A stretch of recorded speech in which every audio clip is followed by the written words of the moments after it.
السلام علیکم۔ دنیا میں آپ کا حقیقی مقام وہی ہے جس کا اظہار لوگ آپ کی غیر موجودگی میں کرتے ہیں۔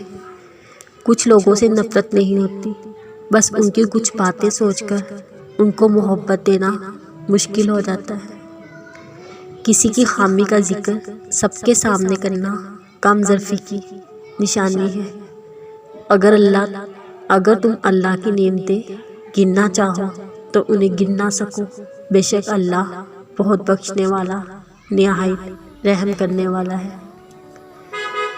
جب اللہ سے محبت ہو جائے تو سجدے بوجھ نہیں لگتے۔ جلد ہی وہ مقام آتا ہے جہاں اللہ نے تمہیں تمہاری مانگی ہوئی ہر چیز سے نواز دینا ہے۔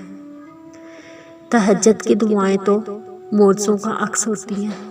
فرش پہ ہاتھ اٹھاؤ گے، عرش پہ اللہ کو پاؤ گے۔ کچھ تکلیفیں ہمارا امتحان لینے نہیں بلکہ دوسروں کی پہچان کرانے آتی ہیں۔ انسان دو معاملات میں بالکل بے بس ہے، دکھ سے بھاگ نہیں سکتا اور خوشی خرید نہیں سکتا۔ اللہ تعالیٰ آپ کو ہر قسم کے دکھ سے محفوظ رکھے، آمین۔ کتنا خوبصورت احساس ہے جس کا نام سلام ہے، یعنی سکون دینے والا، پھر وہ کیسے تمہیں بے سکون رکھ سکتا ہے۔ جس کا نام غفور ہے، یعنی بخشنے والا، پھر وہ کیسے تمہیں معاف نہیں کرے گا۔ جس کا نام رزاق ہے، یعنی دینے والا، پھر وہ کیسے تمہیں ان چیزوں سے محروم رکھ سکتا ہے جن کی تمہیں ضرورت ہے۔